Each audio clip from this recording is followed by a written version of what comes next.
Are your ulcerative colitis symptoms proving difficult to manage?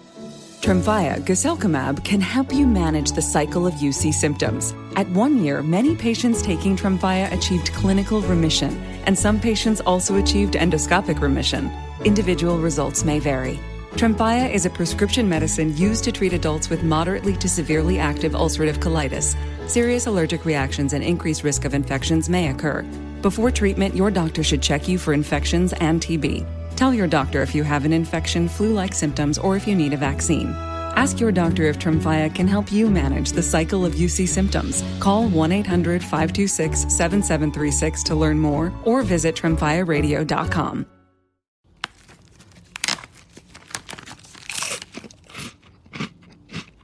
Uh-oh. The last cookie. You can get a new box of cookies in as fast as an hour with Walmart Express Delivery. Are you my guilty self-conscience? No, I'm the voice offering you promo code EXPRESS for free delivery on your first order. Hey, who ate my cookies? You mean, these cookies? Order now. Welcome to your Walmart. Promotion valid for first express delivery order. $50 minimum subject to availability. Restrictions apply.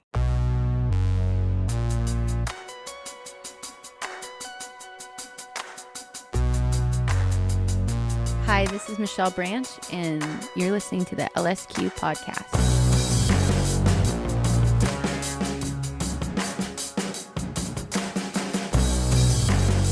Hi, Michelle Branch. Welcome to the LSQ podcast. I'm so happy to be talking to you. I know. It's a weird situation in which to be catching up with you, my friend, but I'm glad that we can do this thing that I've always wanted to do with you. I mean, this is truly my idea of fun on a Friday evening. Is getting to stand here with a little bit of wine, a little bit of canned coffee beverage. Nice. Both. And get into it. But yeah, I on the show, I don't know if you've ever listened to the podcast, but I like to dig into with people to their kind of earliest encounters with music and encounters with creativity. And it's, fascinating how early you not only took to music, but really took to it. So tell me a little bit about what you remember of the first time music hit you and you felt like it was something special. Yeah, I literally, for as long as I can remember, I have sang, and I have been completely obsessed with music. And my mom and dad have tapes of me singing along to Fievel, the American Tail theme song when I was 3. And my mom had this microphone that plugged into the stereo, and I would just insist on singing along to whatever record she was playing. For as long as I can remember, I was just literally obsessed with music. What was the first artist that you were a fan of or felt like you wanted to know more about? I was a diehard Beatles fan, knowing that My Name Michelle was also a Beatles song. That song was played for me a lot when I was a little girl. My dad would put it on, and we'd dance around the living room or whatnot. And so I actually didn't have a Beatles record. I had a compilation of, it was called Beatles Love Songs that Michelle was on. It was the first song on side B, and it was the first thing that I owned and would play over and over and over again. So that was kind of my first obsession. I'm only realizing this now as you talk about it, that of course it makes sense as well that you have an affinity for French music or music inspired by French and singing in French, right? I mean, I remember learning that song on piano as a kid, and as being a nerdy kid, I liked that it forced me to, that like singing along with it forced me to like sing in French, which I didn't know any words in French except the parts in Michelle. Yeah, it's Frère Jacques and it's Michelle, and that's like the extent of French that most people know. So the Beatles were a big. Did you kind of became obsessed with it? I did. I mean, I remember if there was a show, a documentary, or any kind of special about the Beatles when I was a kid, my mom and dad would let me stay up late to watch it, and I would just be sitting there glued to the TV, and actually, like, my heart was like hurt because I wasn't alive then.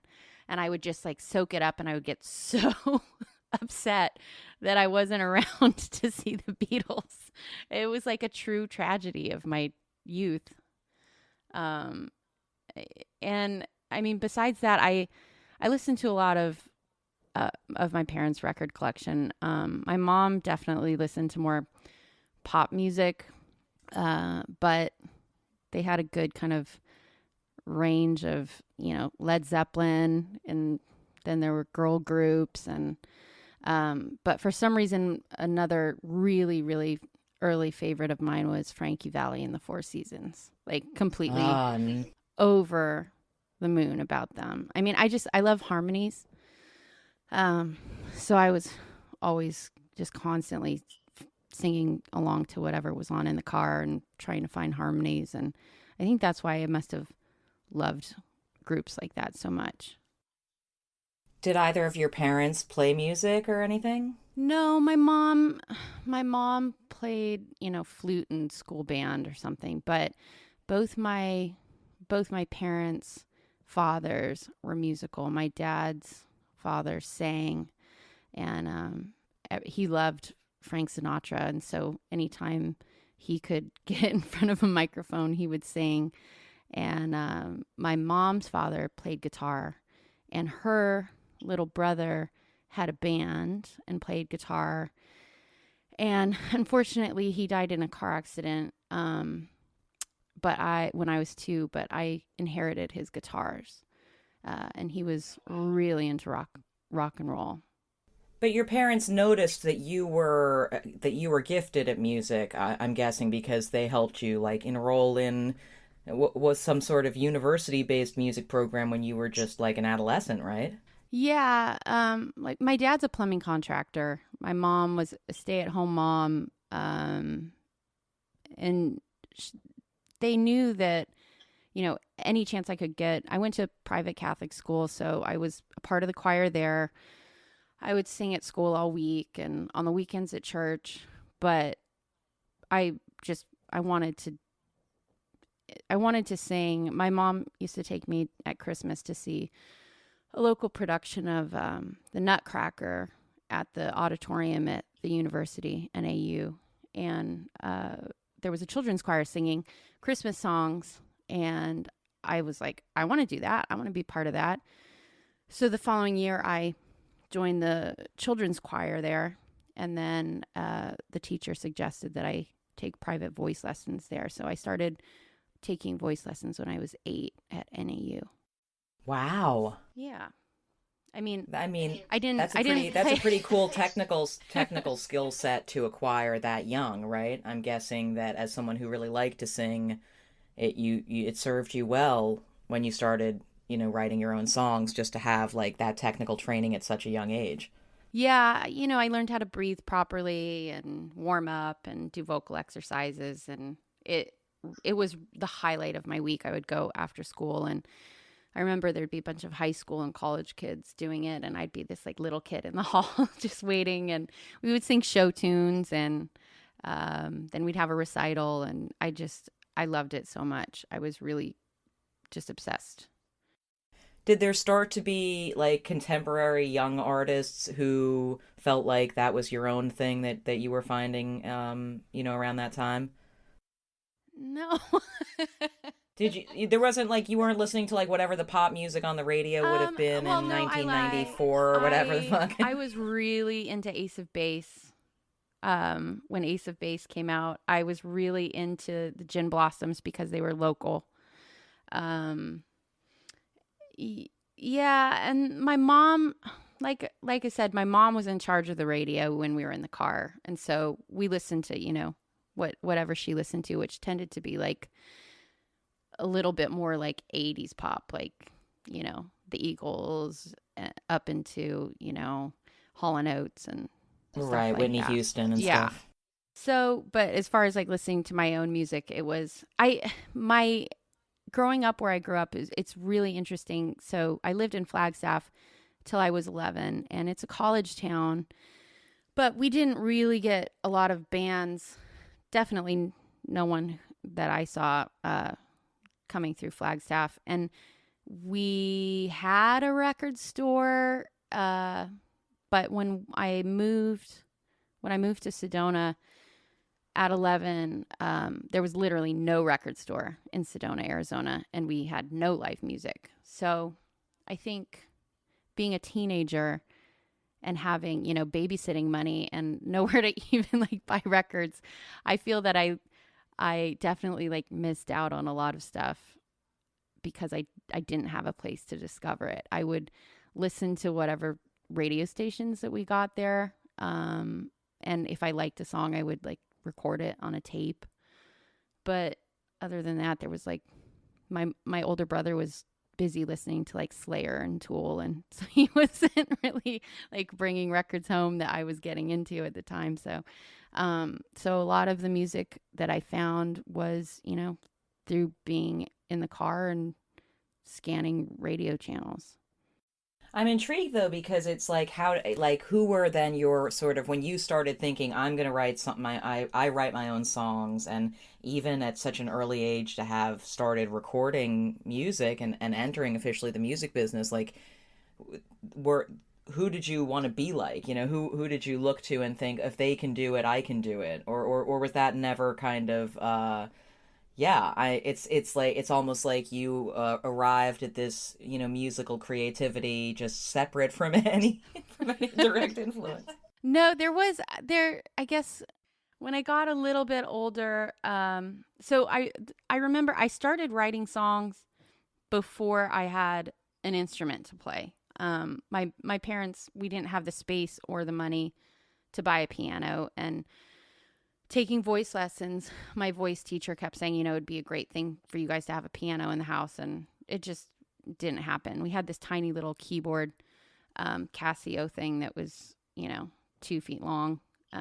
But beyond that, I didn't have a guitar or anything. And so I remember one of the first songs I wrote was this song that I called Jealousy, and I was in 5th grade. And it was very inspired by the Gin Blossoms, who I knew were from Arizona. And I would just go around the playground singing this song I made up to my friends. And they'd be like, "Hey, Michelle, will you sing that song again that you made up?" And I'd like go around singing it to people. It's very bizarre. But yeah, it wasn't until my 14th birthday that I asked my mom and dad for a guitar. And that was, I got really into Lisa Loeb. And that's when I asked for a guitar. And that was right after it was Lisa Loeb, and then Jagged Little Pill came out. And I was like, okay, Mom and Dad, I want a guitar. Damn, yeah, that'd do it, right? Yeah. And so once you had the guitar, did it immediately change sort of the way you were writing songs, or the kinds, or what the songs sounded like once you learned to play? Yeah. My parents didn't want to invest any money on something that I wasn't going to be serious about or stick with. So they didn't actually even buy me a guitar. My mom's father, his guitar was passed down to her brother, my uncle. And my uncle had it and kind of dabbled here and there. And so when he came over to visit, he brought the guitar for me and said that I could borrow it. And he brought, a chord book and a Neil Young fake book and a Cat Stevens book. And I mean, I knew songs in those books, and so I just locked myself in my room basically and taught myself those songs. I think one of the first songs that I played on guitar was the song Love is a Rose from Neil Young. And about like a week later, I walked out in the living room and I asked my mom and dad if I could play them something, and I played them something, and they were like, "Wow, that's great. Whose song is that?" And I said, "Oh, no, it's mine. It's a song I wrote." And they were like, "Really? You did that in a week?" And I just, it was the only thing I spent all my free time as a teenager doing was, sitting in my room, listening to music and learning how to play guitar. And yeah, trying to find the chords that were going under songs that were in my head, trying to figure out, the music that was missing to it. Wow. I mean, that must have been just like such a sweet just a sweet interlude of life to find this thing that you loved that you didn't know you loved that much. The bizarre thing is, this all happened at 14, 15 years old, and my daughter Owen turned 15 at the beginning of the month. And it's just really bizarre to see her at that age and realize how driven I was. Patrick and I are always like, Owen, is there anything you're passionate about that you think you're into? And she's like, no, I'm going to figure it out one day. And I'm like, oh my God, at that point, I was literally eat, sleep, breathing music. That's all I did with my free time. Yeah, I mean, it may not have been something you noticed, but did it make you feel better? Did it become necessary to you? Oh yeah, 100%. I mean, being a teenager fucking sucks.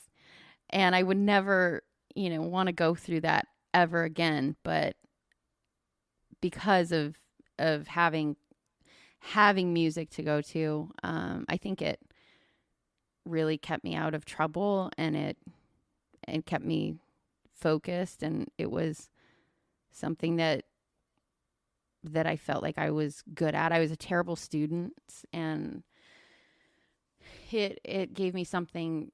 I knew that I wanted to do music for a living, and it was my ticket out of the small town I lived in. And I feel like I probably would have been a lot more social in school had I not had music. But at the same time, it really just quickly took over my life. And so how did you sort of go from, just being this young woman writing songs, looking up to Alanis and Lisa Loeb and stuff, to having a record contract within a few years of that? Yeah, it's bizarre. So I started playing, well, first came I was going to public high school. I was in the first half of my sophomore year, which is crazy again, because my daughter literally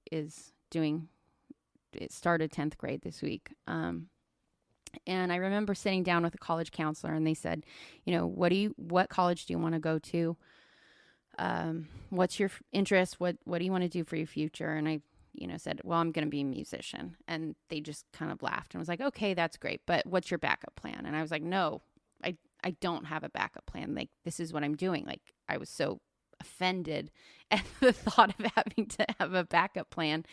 And I was fucking off at school. I was getting terrible grades. I was skipping math class to go hang out in the theater and hang out in the music room when choir wasn't in, and using their piano to write. And I started begging my mom and dad to let me drop out of school, which didn't go over well, as you can imagine. And the closest art school was an hour away. We didn't know how I was going to get to and from there. My parents both worked. It was expensive. There was some other kind of school options, but nothing that seemed easy or obvious. So I finally, I was such a little shithead. I started locking my bedroom door in the morning when my dad came to wake me up to get ready for school, and I just refused to go to school. And sat down at dinner, and I asked my parents, I said, why can't I homeschool? And that way I can actually study things I'm interested in, and I can spend more time writing music and working on music. And I mean, I did this for a couple months. I was relentless. And finally one night my dad was like, Peggy, to my mom, why does she have to go to school? It's clear that this is what she's passionate about. Let's let her homeschool. So I dropped out of high school. I never went back after Christmas break. And I started taking correspondence courses. And it was I picked, photography, creative writing, astronomy, any class that seemed like I could easily sail through it.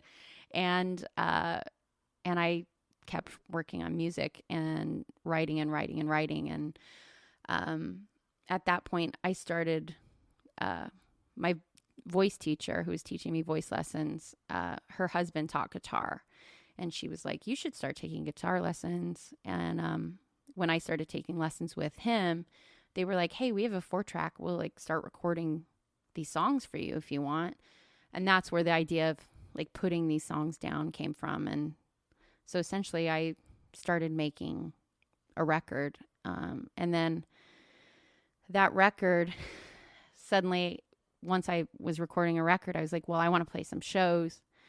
And, you know, like I said, there weren't any venues in Sedona, Arizona to play. So my mom at the time managed a Mexican restaurant.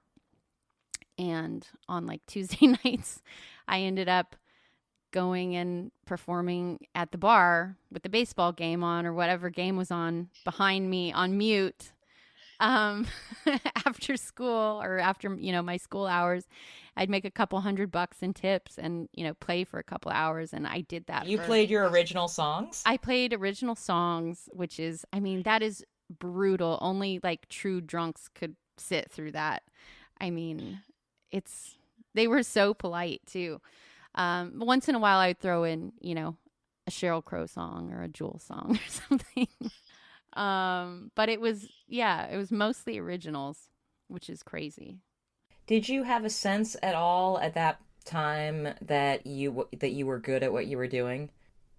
I did because at that point I finished my record, and my sweet dad, we printed a small run. I don't even know how many copies. I'd have to ask him. And we started selling them at the show.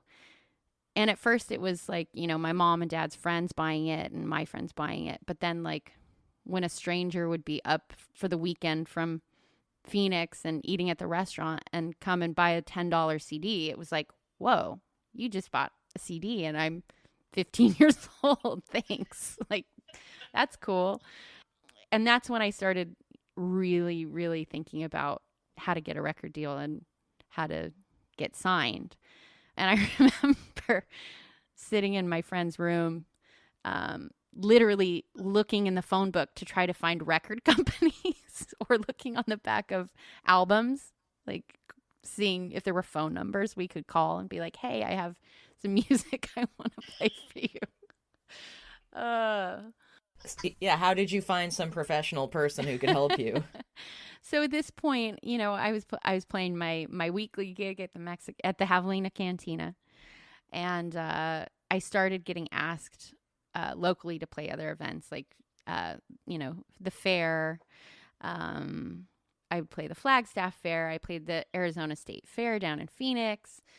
I would play, you know, potluck dinners at the high school. It was really wild days.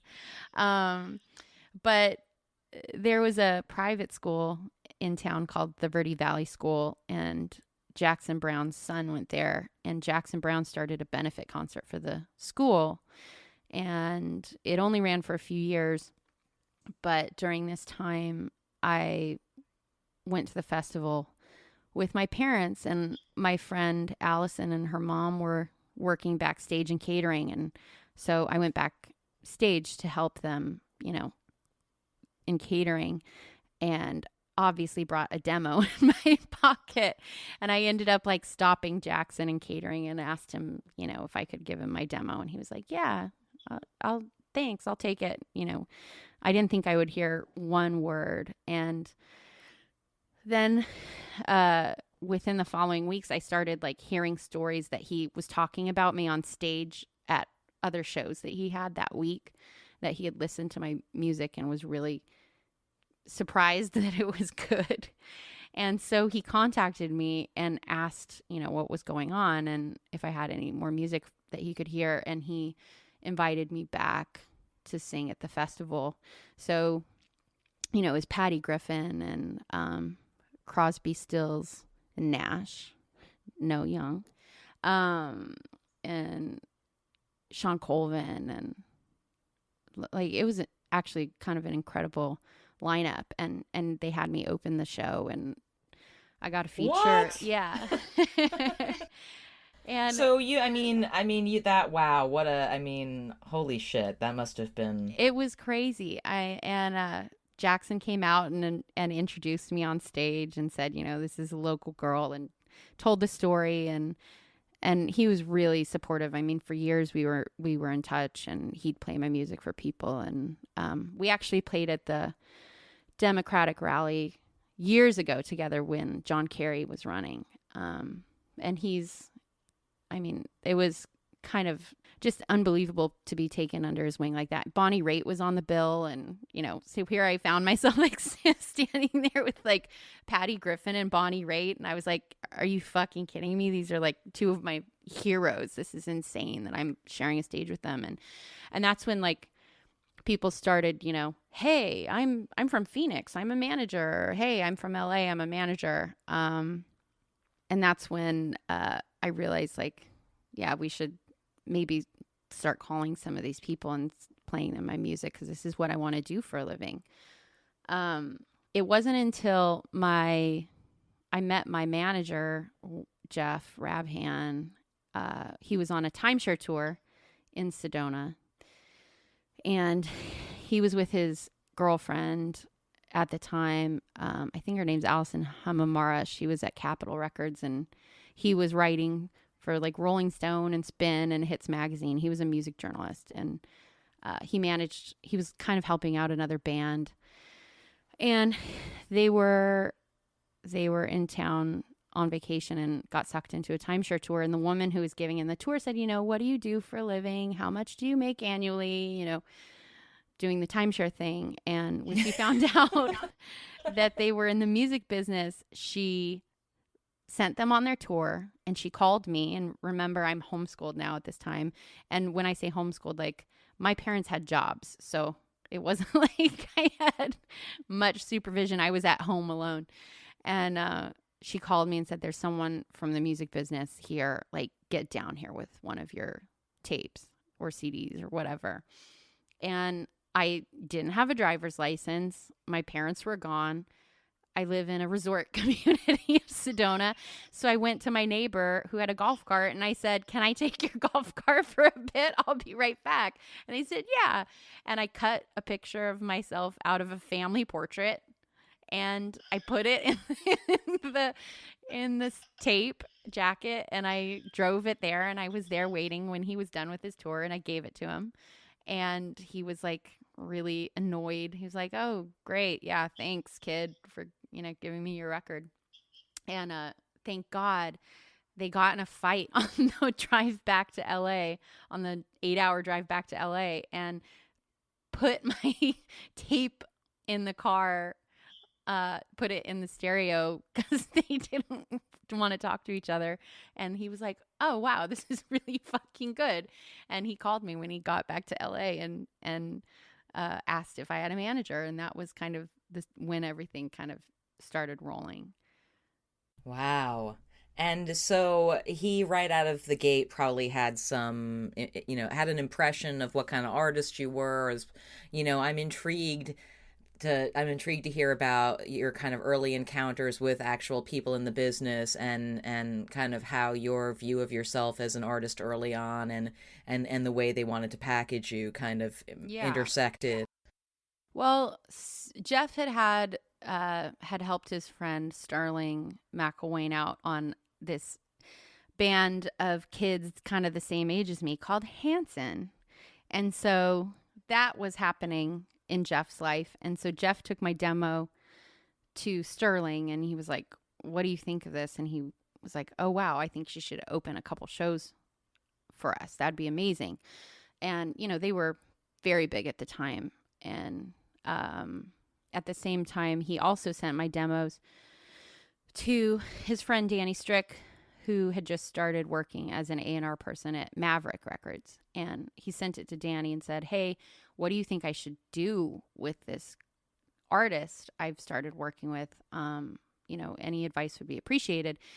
And Danny heard it and said, I actually might want to sign her. And Jeff said, well, she's actually opening up for Hanson at the Wiltern in LA in a couple weeks. You should come see her play. And Danny came down to the Wiltern and saw me play. It was just me and an acoustic guitar, and I had like a 45-minute opening set, like competing over screaming girls. And Danny came backstage after the show, and he said, you know, where's your mom and dad? I want to sign you. I want to offer you a record deal. So it was so bizarre how quick it all happened. Like I said, I got my guitar for my 14th birthday, and all of this happened. I was playing the Wiltern like 2 weeks after my 15th birthday. Holy shit. Yeah. So by the time I actually, like, the paperwork for my record deal was signed, I had turned 16, and I was in the studio at that point, like working on The Spirit Room. Also, of course, lols that it took so fast for them to, like, immediately seeing you, I want to sign you, and then it took almost a year to get the paperwork done. Classic. Yeah, exactly. I always joke that it's like, you know, the scene in That Thing You Do where they're in the studio recording, and then they leave the studio and they hear it on the radio, and then all of a sudden girls start recognizing them and chasing them down the street, like within a matter of, you know, 3 minutes of a movie montage. Like, that's kind of weirdly how my life felt in that era. It's just like everything happened so fast. But I don't know. I think something about being the age I was, I didn't even stop to think, you know, there was no room for fear of like, oh no, what if I'm bad at this? Like, what if this doesn't work? It was just so much excitement and momentum. And I don't know. I think if all of that would have happened, if I was 30 years old, I would have been like so plagued with fear and self-doubt that I wouldn't have allowed myself to be so, you know, all in. So I had a youth going for me in that factor. Right. In retrospect, though, knowing what you know now, are there any things you would have done differently? Or if, say, Owen came to you and said, I want to sign a record deal and that kind of thing, like, you know, are there things that you feel kind of looking back, you're like, that got kind of meh? There were some definite, being signed that young and having success at that age, the only thing I regret has nothing to do with my music career. It has to do with the relationships that I had to my friends and family. My dad at the time, you know, he was a plumbing contractor, owned his own business. But at that point, he was like, oh, well, I'm going to quit my job and I'm going to manage my daughter. And we all know how that story ends. My dad definitely got really involved in my career. And we're in an amazing place now. So I can say this. My dad probably has a really funny side to his story, version of it. But, you know, my dad started sitting in on label meetings.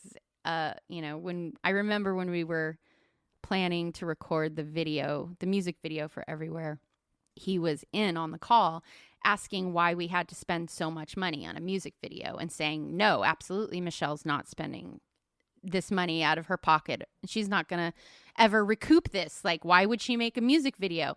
And they were like, no, David, you don't understand. Like, it's MTV. Like, this is what we need. This is what we're banking on. And my dad, you know, was saying basically like, no, you can't spend money and put my daughter on MTV. And then, you know, word would get back to me and I'd have to be like, Dad, everyone told me what you said in the meeting. And Dad, I really want to be on MTV. I really want to make a music video. Like, can you shut your mouth, please? So, over the years, I actually had to like have a heart to heart with my dad and tell my dad, like, Dad, I want you to be my dad. I don't want you involved in this. And it was really hard and confusing and painful at the time, but thank God we have an incredible relationship now, and he did not become my dadager. Right. Did you feel like at that point you like could see who you were becoming as an artist? Yeah, I I my vision that sounds weird to say my vision, but I definitely like when I released my first record, it sounded the way I wanted it to. It wasn't manipulated by anybody. It was definitely 100% like what I wanted, which was kind of amazing that I was able to do that. My my A&R guy, Danny, who's a dear friend of mine to this day, he literally allowed nobody from the record company in when I was making my first record. And I remember Guy Osiri was there just like, Danny, what the hell? Like, we have to hear this record. Like, you have to let me in the studio. I have to hear some music. And Danny said, no, you'll hear it when it's finished. So we had nobody chiming in about like singles or direction or anything. Like no one had even really met me from the label. And it wasn't until we were mixing the Spirit Room that we invited label people down.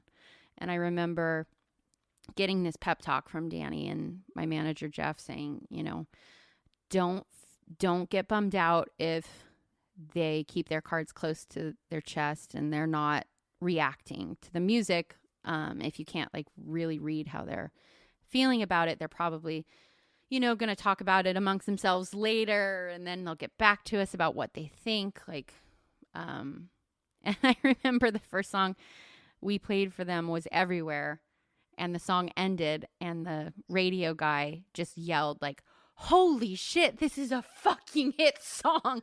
And I was like, "Oh, okay." I was told I would definitely not hear that reaction. So it was great that I really had creative control over my first record and was, you know, 16, 17 years old.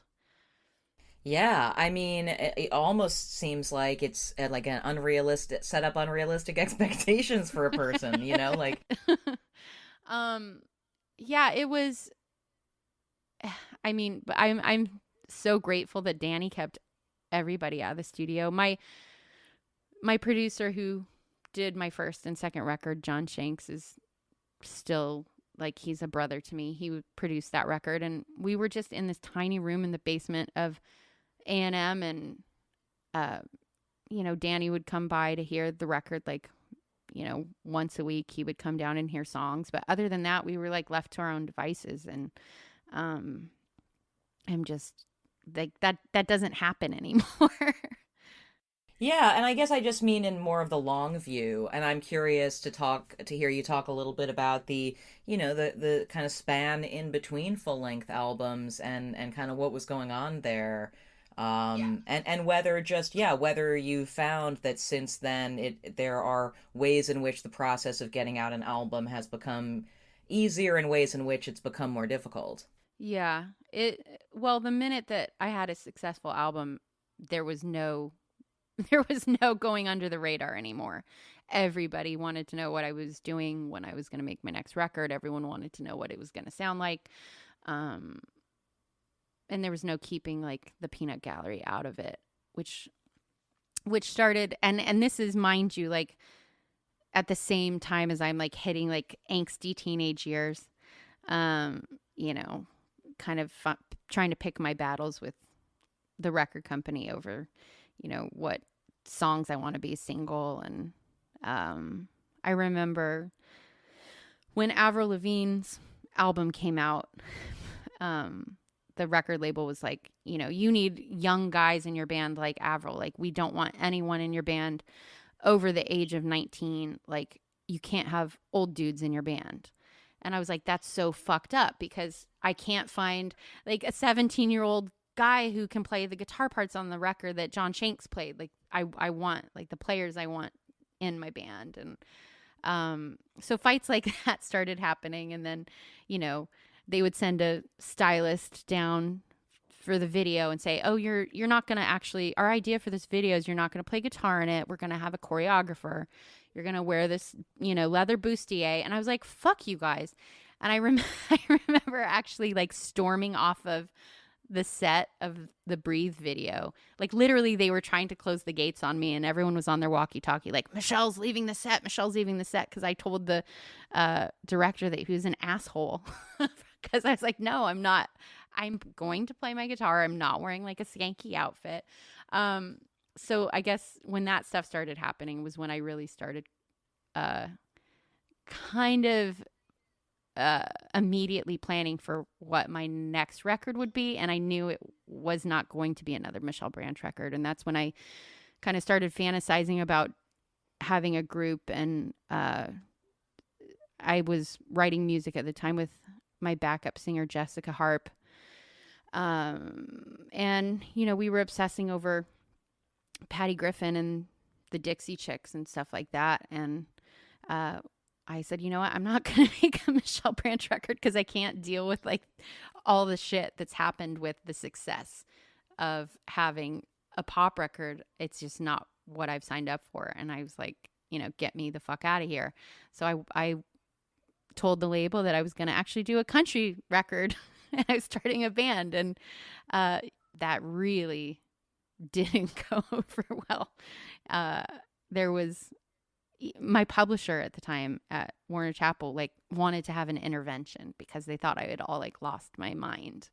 But it was my way of having control over a ship that seemed like it was kind of starting to steer out of my control. Yeah, it's so interesting. It's so interesting that, you know, the situation an artist can get in is where a huge success happens because of the artist's vision, and the people with the checkbook are so worried that the next check won't be as big that, you know, that they're not going to make as much or something, that they start to get crazy or something. It's like, don't you remember that the reason that you made all the money that you're now holding over this person's head or holding back is because they did what they thought was a good idea? Yeah. It's wild. And it actually, even more than that, I was actually told by one of the record executives that they didn't want to release my music because it had the potential to be even bigger. And this was years later. Was you have the potential to sell as many albums as Katy Perry, so we're not releasing the music you have now because it will only sell a few million copies. I was literally told that by Tom Wally at Warner Brothers. And so I ended up like, because I had success out of the gate, being kind of held hostage by it. And when I made the Records album, that was definitely kind of my way to get out of town for a bit and have some creative freedom. Yeah, and by that point too, because you moved to LA to do this thing, Yeah. right? So you'd been living in LA for a little while at that point, and that must have been just a different experience. Well, you're not a very LA person. That's the wild thing. Having a teenage daughter is I moved out of my mom and dad's when I was 16 to LA by myself. And still to this day, I'm like, Mom and Dad, like, what the fuck were you thinking? Like, how could you let me move by myself to LA? And they've just told me, they said, well, you were either going to go with our blessing or you were going to go without it, but you were not going to stay. And, you know, at that time I had a record deal and I was working and I was too busy to even like get into any trouble. Thank God. I mean, I was at the studio. I would come home from the studio at like 2:30 in the morning and then, you know, sleep in, and So then you just lived by yourself? turn around and go back to the studio. And I lived by myself. Yeah. Where was your place? My place was on Sycamore between Oakwood and Melrose. Oh, okay. Yeah, Convenient. it's like right down the street from Sunset Sound from A&M. I took over my manager's lease, and that was my apartment. And I literally was like barely ever there. I lived at the studio. But yeah, it's wild that I lived in LA by myself at such a young age. But I don't know. I think because I had like so much kind of that I felt like I couldn't control in a way, that I did a lot of stuff like I did a lot of stuff really young. I ended up, my bass player who was on my second album, or who played on the tour for my second album, I should say, Teddy Landau. I ended up marrying him when I was 19. And we had Owen together when I was, I was pregnant when I was 21. And I remember everyone at Maverick was just like, we want you to just appear really young and fun. And I remember telling them, well, I have some really young and fun news. I'm pregnant. And they were like, fuck, like, Michelle. Like, it was just like kind of self-sabotage in a way, but not really, because I didn't want to sabotage my music. I just wanted to like say fuck you to all of them. Like, let me have some more control back. Right, right. Yeah, because it sounds like they were trying to package you and you were like, you know what's hard to package? A pregnant person. Yeah, exactly. Wow. And so, I mean, would you say that these kinds of major experiences, whether it's moving at 16 to LA or getting pregnant or, do these things change your songwriting? Do you notice when something in your life has happened via the way that you write songs, or do the topics change immediately?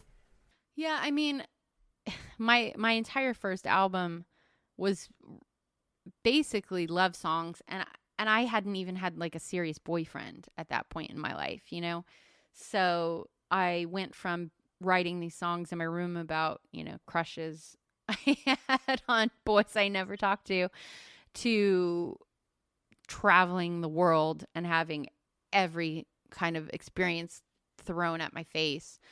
So my writing definitely changed. And I don't know, I feel like because I didn't end up going to college and I didn't pay my dues, like there's kind of part of me that felt like I had to always try to be better at my craft, like kind of like make up for the insecurity of like, oh God, like what if it was just like this record that I made when I was, a teenager and I never evolved from this.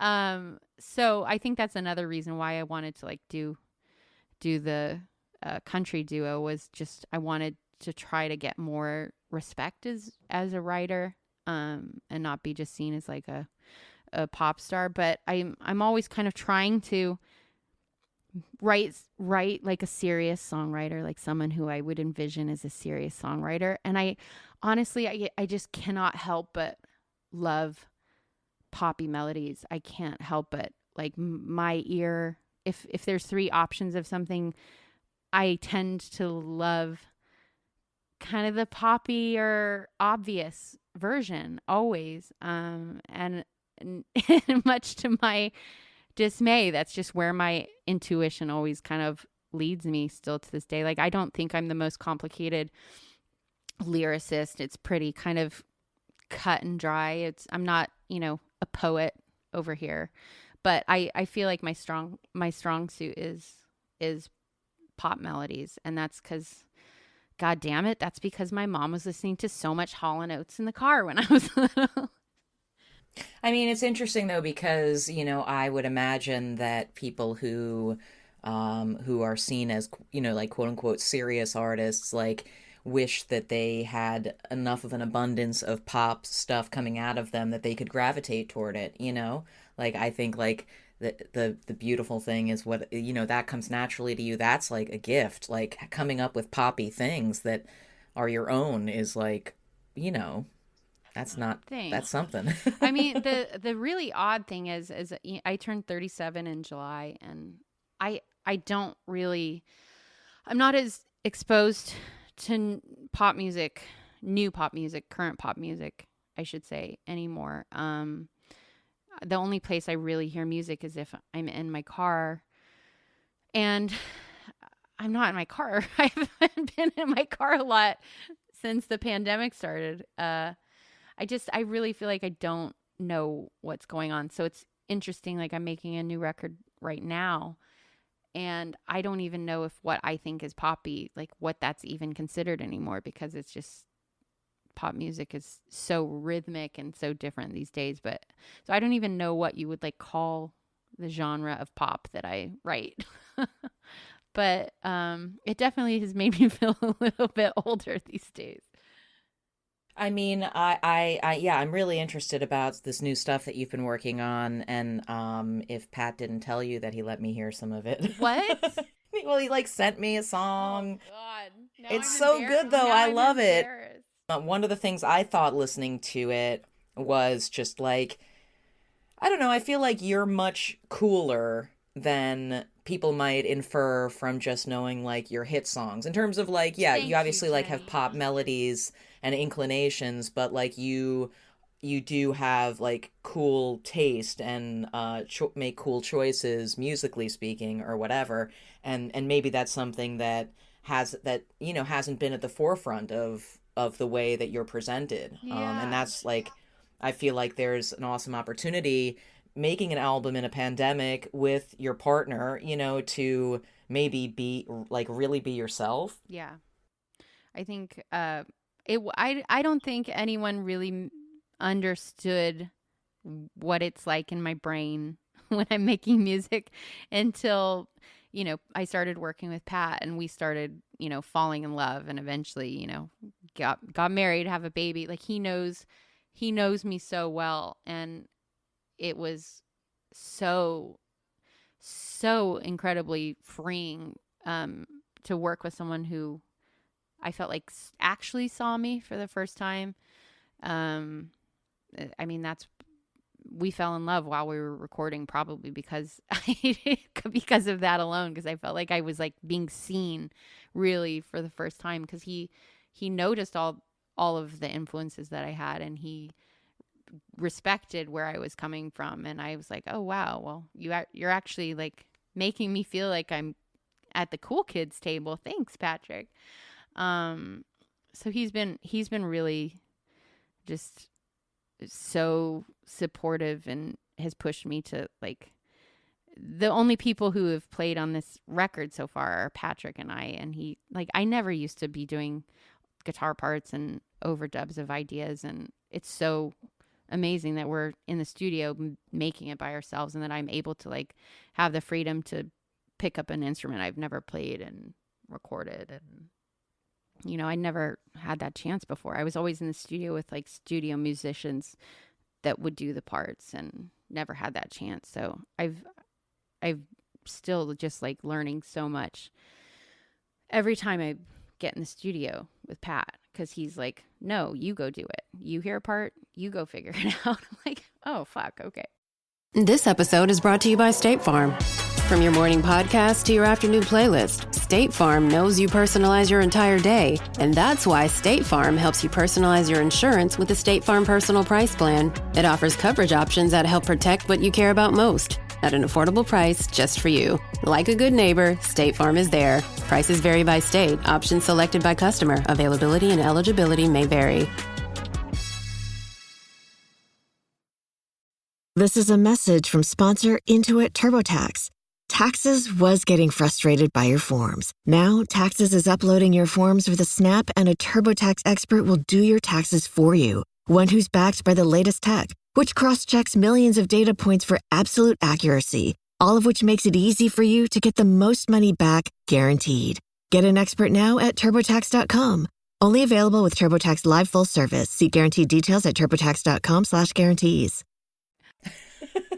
Well, also obviously like Pat's just such a true music fan who like has consumed so much of the greatest music, and like has, like to be able to synthesize, stuff.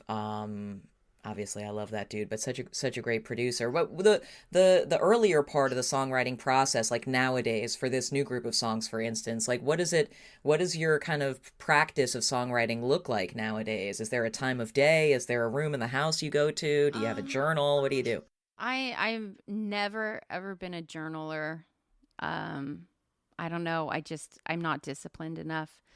I have a toddler, which doesn't give me a lot of free time. That's why I say like this, the isolation doesn't really feel different from my own life because having a toddler is isolating anyway. But we're really lucky. You've been to the house. We have a studio here. We live in Nashville and we're kind of outside of town. And so basically like Monday through Friday, we have our incredible nanny who comes over and will take Reese during the day. And Patrick and I will come up to the studio and start fucking around. And, but mostly like a song, if I'm writing on my own, I really am a lazy writer in that I just literally will wait for an idea to like fall out of the sky and hit me in the head. So sometimes it's like, oh, you know, I went for a walk and I like couldn't get this melody out of my head, and I'll come home and I'll sing it into my phone or put it down, and then I'll play it for Pat and he'll say like, oh yeah, let's go in the studio and record it. Or other times Pat will be in the studio working on something and I'll say, hey, what's that? You know, can I write something to that? So I would say about half of the album is songs where he had put down like a guitar line or bass part and some drums, and he said, hey, you know, go through these ideas and whatever ones you like you can have, and whatever ones you don't, I'm going to take to the Black Keys. And so I took a handful of those, and then some were, you know, ideas that I've had kicking around for a couple of them are, you know, 5-6 years old. And how close to done are you at this point? It depends on who you ask. I feel like we are very close to done. We have 10 songs. We just finished final vocals and harmonies, and we're going through doing like last minute overdubs. And the only person that we're going to call in to play something, because we can't play it, is we're going to have this girl, Casey, come in and play some strings to replace some of the kind of placeholders synthy strings we have going on. So she's going to come next week. And at that point, I'm like, you know what, Pat, like 10 songs is good. Like I'm done. And he's like, no, I think you need like 11 or 12 for your publishing contract. And I'm like, of course, Pat knows like the ins and outs of my publishing contract. And he's like, it won't count against your contract unless it's like 11 or 12 songs, I think. So I'm like, I'm kind of done with this batch. They seem like they all fit together, and anything that we write now just feels like it's like you always write like the end songs for your album always feel like they're the next songs for your next album. Like they sometimes don't fit. So it'll be interesting. We just bought a house in South Carolina, and we're going to head there in September for who knows how long, because my daughter's doing distance learning for school, and I don't know when that's all going to go back to normal, if ever. So my kind of thought is we'll be hopefully done with at least those 10 songs by the time we head to South Carolina. So we'll see. Wow. So yeah, so it sounds like maybe it's a out in 2021 kind of vibe. Well, this is crazy. Next year is the 20th anniversary of the Spirit Room, which is so fucking weird to me. And those records were never released on vinyl, and there are so many people who loved that record so much. So I'm trying to think I think in a perfect world I would next year get the Spirit Room out on vinyl and maybe like re-record songs on the Spirit Room as well and make it like a double vinyl thing. And then also release a new record and hopefully play shows. Jesus, like, I don't know. Is that going to happen next year? Man. Yeah. I don't know. I feel like Pat will know before any of us. I mean, I'm the biggest like germaphobe, so I don't know if I'm ever going to leave the house again. But I mean, in a perfect world, I would also play some shows, but I don't know. I feel like next year would be a great time to put out the new record, and like, as well as kind of honoring what brought me here and re-releasing the Spirit Room. It's interesting too to think that when you were taking classes at home, it was called correspondence courses, and now it's called distance learning when Owen's doing it. Yeah. Wow. I didn't even think of the fact that now my daughter's actually doing what I was like begging to do during high school. Yeah. We're like, oh, when you don't know how good you have it, you can like make your own lunch. You can hang around the house all day. Like, I wouldn't, I don't know. I'm the personality where I'm like, oh, thank God I don't have to go to school. But of course, they're all like desperately missing their friends. Yeah. What are there any specific things that when you're procrastinating, working on music, are your go-to outlets for procrastination?